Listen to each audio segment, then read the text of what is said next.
Ada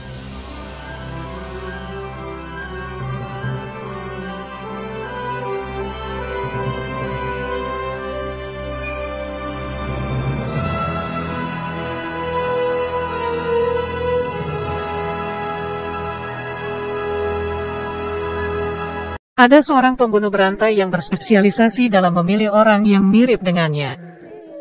Kemudian menempa gigi korban, gaya rambut, bahkan sidik jarinya. Berpura-puralah menjadi korban dan hidup sebentar. Setelah lelah, secara acak pindah ke tempat berikutnya untuk mengulangi kejahatan. Keacakan inilah yang membuatnya sangat sulit untuk menyelesaikan kasus ini. Nama filmnya adalah Mobile Murder. Manuvernya acak, dan cerita ini dimulai dari 19 tahun yang lalu. Seorang anak laki-laki yang tampak lemah dalam perjalanan jauh dari rumah. Bertemu seorang Saonian A yang juga kabur dari rumah. Awalnya kupikir akan ada cerita penuh cinta di masa depan. Tapi apa yang terjadi selanjutnya di luar kendali. Di jalan yang sepi, bocah lemah itu tiba-tiba melukai pembunuhnya dan membawa Arui ke jalan. Ditabrak oleh kendaraan yang melintas dan mengalami luka berat. Pengemudi yang lewat pun terguling dan tewas di tempat. Ketika bocah itu melihat mayat, rasa kepuasan yang tak terkendali melintas di wajahnya.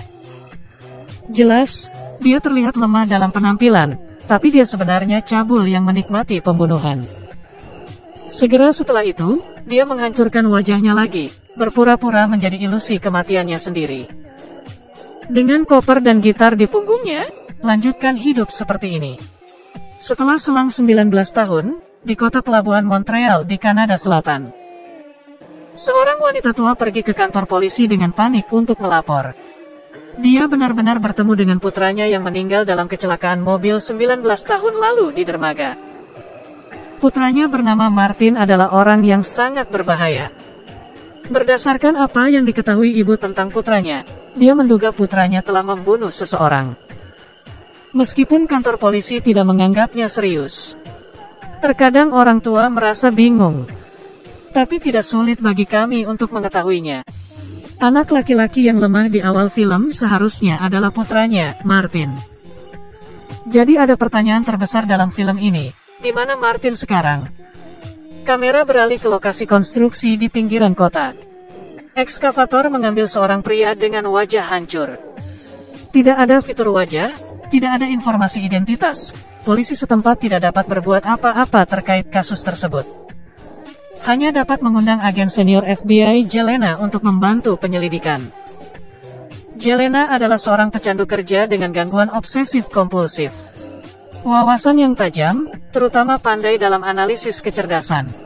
Mata yang dalam itu sepertinya bisa melihat orang secara sekilas. Hal pertama yang dia lakukan saat turun dari pesawat adalah langsung ke lokasi pemakaman. Perlakukan diri Anda sebagai korban dan berbaringlah di dalam kubur dan rasakan modus operandi si pembunuh. Pertama, makam itu digali dengan sangat rapi. Hanya 2 inci lebih panjang dari almarhum, jelas sudah direncanakan sebelumnya. Kedua, wajah rusak dan tangan dipotong untuk mencegah polisi mengenali identitas. Ketiga, dikuburkan di dekat lokasi konstruksi, agar polisi dapat menemukan jenazahnya lebih awal. Kasus balas dendam umum adalah untuk menyembunyikan mayat, tapi kasus ini justru sebaliknya. Saya tidak tahu apa tujuan pembunuhnya. Polisi setempat, Pi dan Xiaopi, diam-diam mengagumi setelah mendengarkan analisis pahlawan wanita itu. Gangguan obsesif kompulsif nyonya rumah penuh dengan pekerjaan. Hanya satu sentuhan untuk bekerja. Berpikir saat makan, berpikir saat berjalan. Aku bahkan meletakkan foto tas itu di langit-langit, memikirkannya sebelum tidur. Saya takut melewatkan inspirasi yang lewat.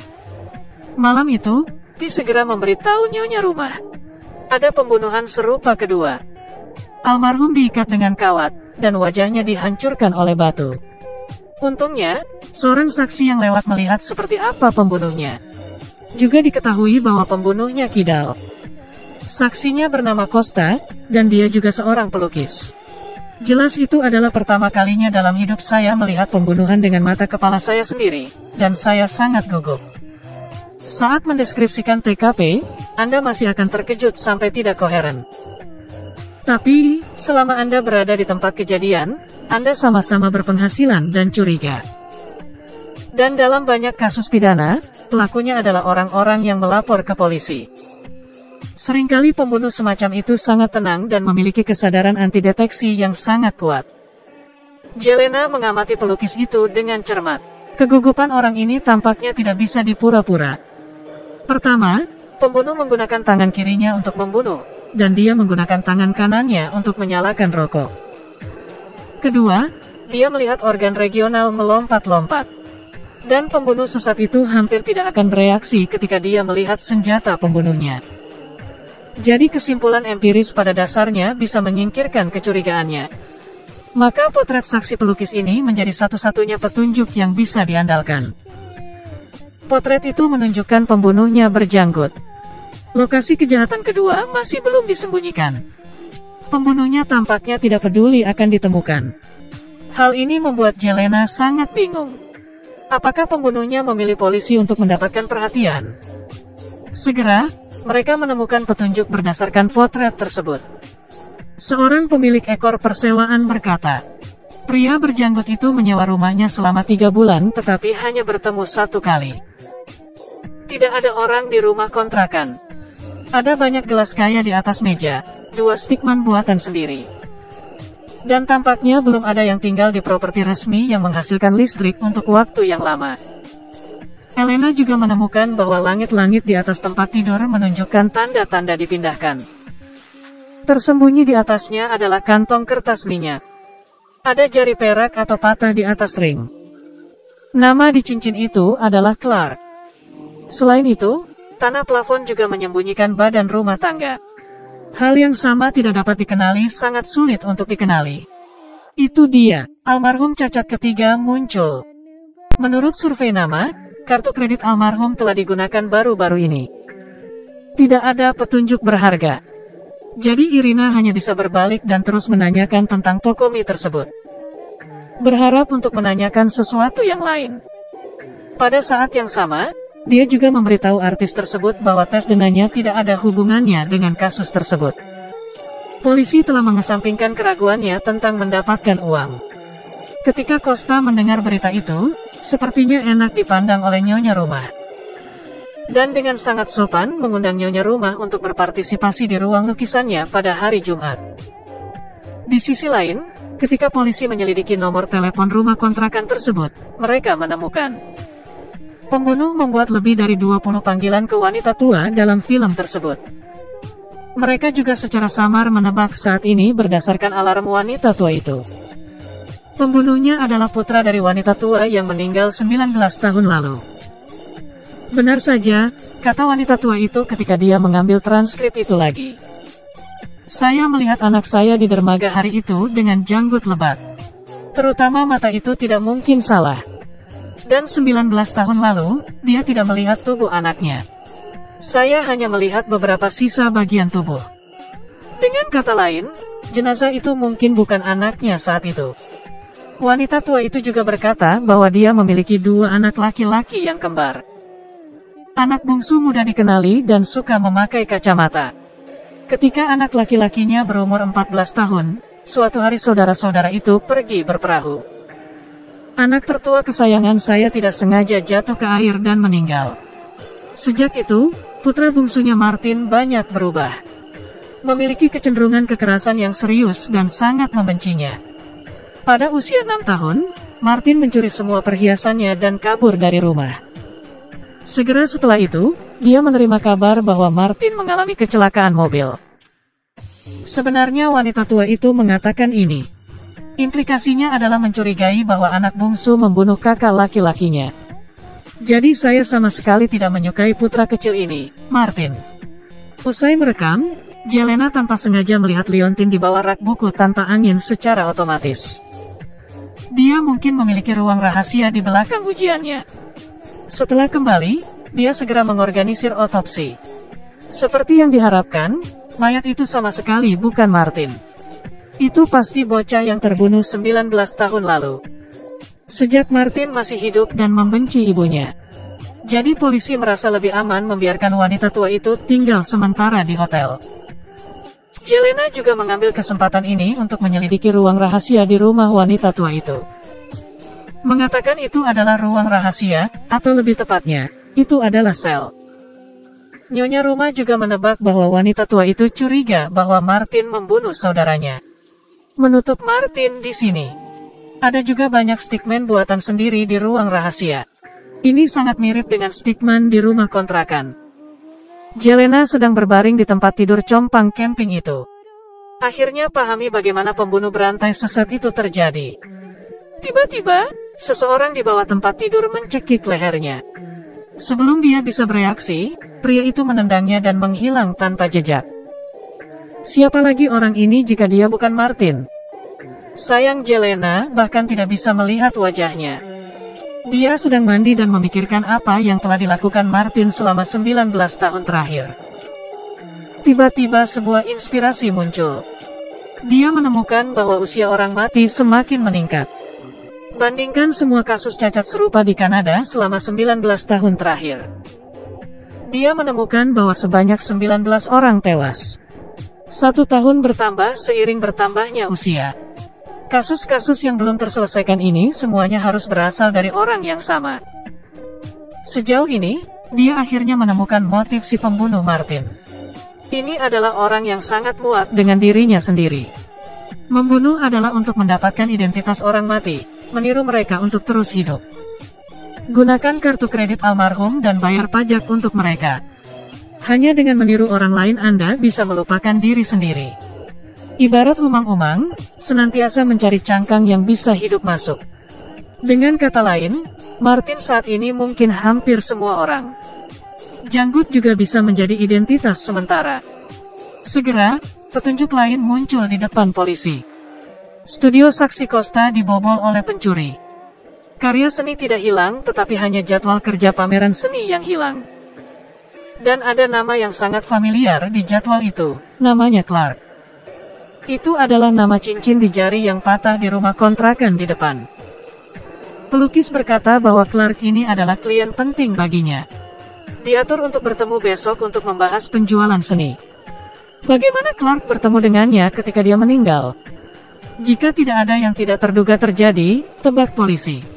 Clark ini pasti Martin si pembunuh berantai. Ada 2 tujuan mendekati pelukis, baik untuk membunuh saksi atau ingin mendapatkan identitasnya. Nah, sekarang ini menjadi gambaran seorang pembunuh, sangat berbahaya. Tapi Jelena mengatakan polisi akan melindunginya setiap saat. Biarkan dia berpura-pura tidak tahu dan terus menghubungi pembunuhnya. Ini waktu terbaik untuk menangkap si pembunuh. Costa tentu saja sedikit tidak senang, karena umpannya sering kalah. Tapi ia di depan wanita cantik, terlihat sangat tidak jantan. Jadi ia dengan enggan setuju. Melihat dia begitu kooperatif, Nyonya Rumah langsung menyukainya 2 kali lipat. Keduanya mengobrol tentang pekerjaan. Pahlawan wanita jarang mengungkapkan rahasianya kepada pria asing. Ternyata saat berusia 12 tahun, dia secara tidak sengaja membunuh pencuri di bawah umur di rumah. Perasaan negatif ini menghantuinya. Saya akhirnya memilih untuk bergabung dengan FBI dan menjadi agen terbaik. Mencoba menyelamatkan lebih banyak orang dan membuat penebusan untuk masa lalu mereka. Dari sinilah gangguan obsesif-kompulsif sang pahlawan berasal. Pekerjaan yang sibuk hanyalah sebuah cangkang, dia takut dia akan mengingat kejadian yang lalu itu segera setelah dia istirahat. Dari sudut pandang ini, pahlawan wanita itu sangat mirip dengan si pembunuh Martin. Hanya saja yang satu berjalan dan yang lainnya berjalan miring. Tidak heran hanya dia yang bisa memahami motif si pembunuh. Di awal malam, kita akan pergi ke tempat pertemuan yang diatur oleh Costa dan Clark. Dia menunggu beberapa jam dan tidak ada yang datang. Tiba-tiba dia kaget, dan sebuah catatan muncul di depannya. Biarkan dia berbicara di kamar mandi. Tapi saat saya masuk kamar mandi, masih belum ada siapa-siapa. Jelas, si pembunuh sepertinya menyadari bahwa polisi sedang melindunginya. Misi gagal, semua orang menangis. Costa menghela napas lega dan berinisiatif untuk mendekati sang pahlawan wanita. Jelas, pria ini ingin menjalin hubungan dengan Nyonya Rumah. Jelena juga sangat melihatnya seperti ini.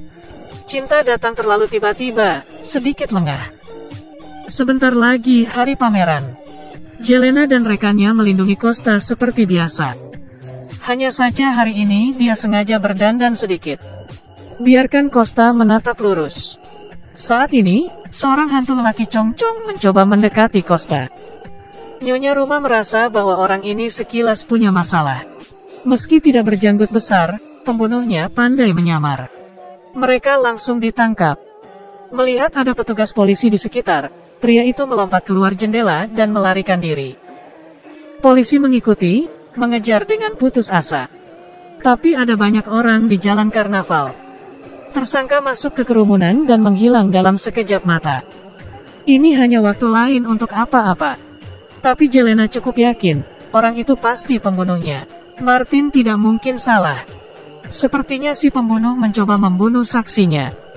Jadi Costa harus meninggalkan kota untuk sementara. Keesokan paginya, Costa mengemasi barang-barangnya dan bersiap untuk pergi, dan dikawal oleh Olby. Tapi itu hanya di tengah pitua di lantai bawah. Tersangka muncul lagi di depan Costa kemarin. Ketika mereka tidak setuju, mereka akan bertarung satu sama lain. Tapi Costa adalah pelukis yang tidak bisa membaca dengan baik, dan dia sama sekali bukan lawan dari tersangka. Jadi hasilnya sangat jelas. Pitua di lantai bawah tiba-tiba mendengar seseorang memanggil bantuan, dan segera menarik senjatanya ke atas untuk mendukung. Saya melihat Costa telah terjebak dilimpa oleh si pembunuh, dan nyawanya dipertaruhkan. Di saat yang sama, Jelena juga bergegas ke sini. Mendengar suara tembakan dari atas, dia dengan cepat naik ke atas untuk mendukung. Tapi itu sudah setengah terlambat, dan Pitua dibunuh oleh pembunuhnya. Bahkan Costa diculik oleh si pembunuh sepanjang jalan untuk kabur dari kamar. Nyonya Ruma segera meminta dukungan, bergegas ke bawah, melompat ke dalam mobil dan dikejar sepanjang jalan. Saya melihat si pembunuh memegang Costa dengan pistol, dan situasinya sangat kritis. Pada saat kritis, Costa sangat ingin menjadi bijak, dan mengambil inisiatif untuk mencapai rintangan. Tersangka segera terlempar keluar dari kaca karena inersia dan terluka parah. Costa dengan cepat melompat keluar dari mobil dan mengeluarkan pistol dan membunuhnya. Benar-benar keluar dari bahaya setelah ledakan-ledakan. Pembunuh serial menjadi lemah. Hal seperti itu sangat diapresiasi oleh polisi. Setelah diselidiki, didapat informasi DNA dari almarhum tersangka. Ini sesuai dengan DNA yang tertinggal di tempat kejadian kejahatan sebelumnya. Jadi pada dasarnya bisa dipastikan bahwa Martin, si pembunuh berantai, meninggal. Akhir cerita ini bisa dikatakan sebagai akhir yang bahagia. Costa juga sangat tersentuh dengan kematian pahlawan wanita itu untuk menyelamatkan hidupnya. Mata mereka berdua saling memandang acuh tak acuh dan penuh kasih sayang. Jadi, malam itu, Costa berinisiatif untuk datang. Keduanya membiarkan diri mereka seperti lem dan melakukan hubungan antara pria dan wanita. Tentu saja bukan itu intinya. Keesokan paginya, keduanya pergi ke rumah sakit untuk meninjau luka pemimpin pria itu. Wanita tua yang kebetulan pembunuhnya datang untuk mengenali mayat itu. Maka sesuatu yang aneh terjadi. Wanita tua itu berkata bahwa pembunuh yang tewas bukanlah putranya, Martin. Dan dia tidak akan pernah mengakui kesalahannya. Mungkinkah ada orang lain di daerah itu? Wanita tua itu sangat kecewa, dan dia langsung masuk ke lift. Tiba-tiba seseorang memanggil ibunya pelukis Costa. Plotnya berakhir di sini, dan itu benar-benar mengungkapkan identitas dari pembunuh serial Martin. Itu Costa, pelukis yang pada awalnya berseru untuk menjadi pencuri. Ternyata dia telah membingungkan polisi. Setelah orang cabul yang jahat ini melihat ibunya, mengatakan bahwa segala sesuatu yang ada di distrik itu adalah akibat dari diabaikan dan ditinggalkan ketika dia masih kecil. Begitu dia selesai berbicara, dia membunuh ibu kandungnya. Jelena di sisi lain mengejar wanita tua itu di lantai bawah. Alhasil, saat membuka lift, pemandangan di depannya nyaris membuatnya tak bisa berdiri. Costa masih ingat kejadian tadi malam. Tangannya berlumuran darah, membunuh orang. Udara terasa membeku dalam sekejap. Dia segera mengerti bahwa Costa adalah Martin. Dia mencegah mereka melihat tubuh ibu yang dibunuh dan dengan sengaja menarik perhatian polisi. Tujuannya adalah menggunakan identitas Costa untuk berurusan dengan polisi, untuk membersihkan secara menyeluruh. Tapi rencana yang benar-benar gelap ini diganggu oleh kemunculan wanita tua itu. Wanita tua itu sekarang menunjukkan bahwa mayat itu bukanlah anak laki-laki. Yakin identitasnya akan segera terungkap. Jadi dia hanya bisa membunuh ibunya dan terus hidup seperti umang-umang. Faktanya persis seperti yang diperkirakan Jelena. Polisi segera mengerahkan pengawasan dan menemukan identitas tersangka, Clark. Ternyata pria ini adalah pencuri seni, dan Costa berhutang uang kepadanya dan tidak mengembalikannya. Sebenarnya dia terjebak dalam perangkap si pembunuh. Sayang sekali polisi mengira dialah pembunuh Martin. Dia pergi untuk meminta uang pagi ini dan dibunuh oleh Martin yang sebenarnya. Saat Pi naik ke atas, Martin berpura-pura menjadi ilusi bahwa keduanya telah dipukuli. Manfaatkan kesempatan ini untuk menghilangkan kulit lama. Lalu kabur ke mobil dengan tubuh, mengikat pistol ke sabuk pengaman. Menyamar sebagai ilusi dibajak. Ujung-ujungnya, sengaja menabrakkan mobil. Semua ini membingungkan polisi. Sejak saat itu, identitas pembunuh Costa akan terhapus. Seluruh rencana itu mulus. Pikir semuanya, Jelena terpukul keras, fisik dan mental. Pembunuh sesat memegangi hidungnya dan bermain di perasaan. Tertipu dan kehilangan perasaan. Tidak ada yang lebih menghancurkan dari ini. Saat ini, Martin telah melarikan diri ke stasiun. Dan secara acak amati satu penumpang dengan tinggi dan usia yang sama. Manfaatkan kesempatan ini untuk lebih dekat dan mengenal penumpang yang tidak berbagi. Lalu bunuh dia, pura-pura jadi penumpang dan terus kabur. Tapi sebelum pergi, dia menelepon untuk menghina wanita itu. Mengatakan bahwa mereka adalah tipe yang cocok. Dia akan mengingat simpati semacam ini selama sisa hidupnya. Hati Irina bergetar setelah mendengarnya, dan dia menyesali perbuatannya. Tubuh yang secara sadar disentuh si pembunuh terasa kotor. Saya tidak sabar untuk menggosok semua kulit ke bawah untuk menghapus ingatan yang tak tertahankan ini. Akhirnya, Martin sekali lagi menghilang dari stasiun yang ramai. Jika ingin menangkap penjahat licik ini lagi, seperti sulit untuk mengalahkan langit. Orang ini seperti hantu, tidak tahu dia ada di mana. Eksekutif FBI juga meloloskan kasus ini dan percaya bahwa Jelena memiliki kelalaian besar dalam menjalankan tugasnya. Singkirkan dia. Dia menjadi noda yang dibuang oleh rekan-rekannya dan ditinggalkan oleh pihak berwenang. Frustrasi, dia pensiun ke rumah tuanya dan tinggal sendirian. 10 bulan berlalu dalam sekejap mata, dan perutnya berangsur-angsur membuncit dan dia akan melahirkan. Saya hamil anak kembar, saya yakin itu untuknya. Keputusan untuk melahirkan juga sangat sulit. Selama 10 bulan, dia tidak menghubungi siapapun dan hidupnya sangat damai. Berusaha keras untuk melupakan ingatan yang menyakitkan itu. Tapi baru hari ini, Martin muncul lagi. Dia berbalik untuk melarikan diri, tetapi sayangnya dia secara fisik tidak nyaman, jadi dia hanya bisa berada di bawah belas kasihan Martin. Ternyata pembunuh itu telah mengikutinya sejak dia meninggalkan FBI. Sudah mengetahui setiap gerakannya. Semua pistol di rumah itu dibawa pergi. Sekarang Martin tampaknya dengan tulus mengatakan bahwa dia ingin mengambil dirinya. Lupakan ketidakbahagiaan masa lalu, mulai lagi hari ini. Tapi tentu saja wanita tidak mau hidup dengan orang jahat. Jadi keributan tidak bisa dihindari.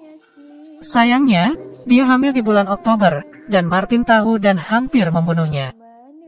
Pada saat kritis, Jelena meraih gunting di atas meja dan bertarung mati-matian. Sayangnya, kemampuan tempur wanita hamil terlalu rendah. Martin mengambil gunting itu. Orang cabul ini bahkan tanpa ampun, dan menusuk perut wanita itu dengan pisau. Begitu dingin menjadi tidak manusiawi. Jelena akan segera mati di tempat. Tapi hal itu berubah. Melihat Martin tidak fokus. Dia mengeluarkan gunting dan berbalik dan menghantam jantung lawan untuk menyelesaikan serangan balik terakhir. Ternyata dia tidak hamil sama sekali. 10 bulan kehamilan ini adalah penyamarannya yang cermat. Dia juga sangat yakin bahwa hanya dia yang mengandung anak kembar. Untuk memikat pembunuh sesat untuk muncul. Karena Martin tidak akan pernah membiarkan si kembar lahir dan mereproduksi tragedi dirinya dan saudaranya. Akhirnya, dia menelpon kantor polisi dan meminta seorang rekan untuk mengambil jenazahnya. Ternyata dia sama sekali tidak diusir oleh FBI. Kisah tua, baru sekarang dianggap sebagai kesimpulan yang berhasil. Tragedi berantai lainnya yang diciptakan oleh bayang-bayang masa kecil.